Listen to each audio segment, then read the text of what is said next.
இப்போ நம்ம பாவக்காய் குழம்பு வைக்க போகிறோம். தேங்காய் சல் அரைச்சி ஊற்றாமல் வைக்க போகிறோம். தேவையான பொருள்: பாவக்காவை நல்லா அறுத்து கழுவி வச்சுருக்கேன். 3 தக்காளி அறுத்து வச்சுருக்கேன். சின்ன வெங்காயம் அளவாக தான் எடுத்துருக்கேன், ஆனால் இதை முழுசாக தான் போடணும்.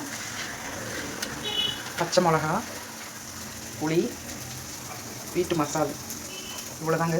இப்போ பாவக்காவை நல்லா வதக்கி எடுத்து வச்சுருவோம். கொஞ்சமாக எண்ணெய் ஊற்றிட்டு பாவக்காவை போட்டுங்க.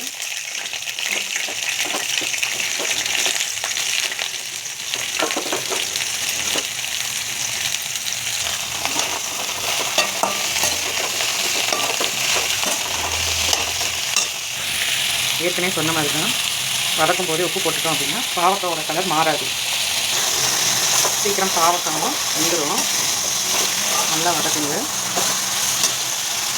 புளியை கொஞ்சம் நேரம் ஊற வச்சுருங்க. புளி நல்லா ஊறட்டும்.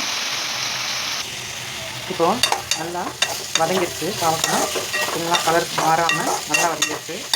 இதை அப்படியே ஒரு பாத்திரத்தில் எடுத்து வச்சுருவோம். இப்போது அதே வடச்சட்டியில் எண்ணெய் கொஞ்சம் ஊற்றுங்க.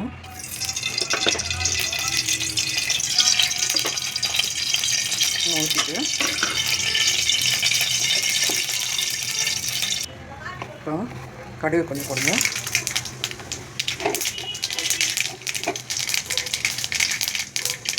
சோம்பு கொஞ்சம் போடுங்க.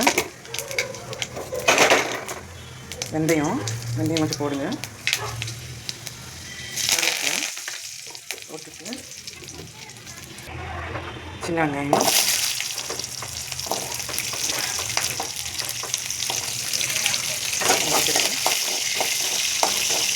சின்ன வெங்காயம் முழுசாக போட்டால் தான் டேஸ்ட்டாக இருக்கும். அதனால் சின்ன வெங்காயத்தை முழுசாகவே போடுங்க. தக்காளியை போட்டுங்க.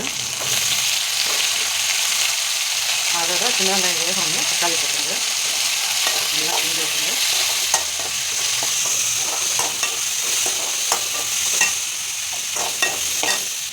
அப்புறமா பச்சை மிளகா போட்டுருங்க. தேவையான அளவு உப்பு போட்டுருங்க.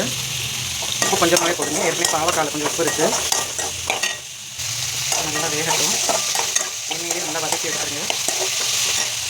இப்போ எல்லாமே நல்லா வெந்துருச்சு. வெந்ததுக்கப்புறம் தனியாக வதக்கி வச்சுருக்க பாவக்காவை அதில் போடுங்க. இதையும் சேர்த்து கொஞ்சம் நேரம் வதக்குங்க. நல்லா வதக்கிட்டோம். திருப்பி ஒரு வதக்கிடுங்க. இப்போ வதங்கிடுச்சு. அதில் வீட்டு மசால் பொடி, வீட்டிலே நம்ம அரைச்சி வச்சுருக்கோம், எல்லாம் போட்டு அந்த மசால் பொடி ஒரு 3 ஸ்பூன் போட்டு நல்லா வதக்கிடுங்க.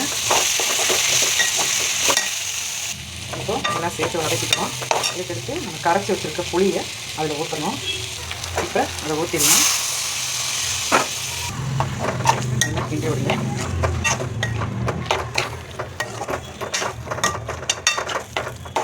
கிண்டி விட்டுட்டு கொஞ்சமாக தண்ணி கொஞ்சம் சேர்த்துங்க. நல்லா வேகட்டும். தண்ணி ஊற்றி நல்லா கொதிச்சிட்ருக்குங்க. இப்போது தேங்காய் சல் ஊற்றாத பாவக்காய் குழம்பு ரெடி ஆயிடுச்சு.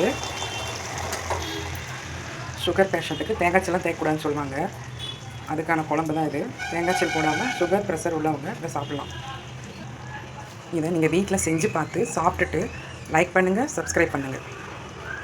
இப்போது நான் சாப்பிட போகிறேன். எனக்கு பசிக்குது, சாப்பிட போகிறேன்.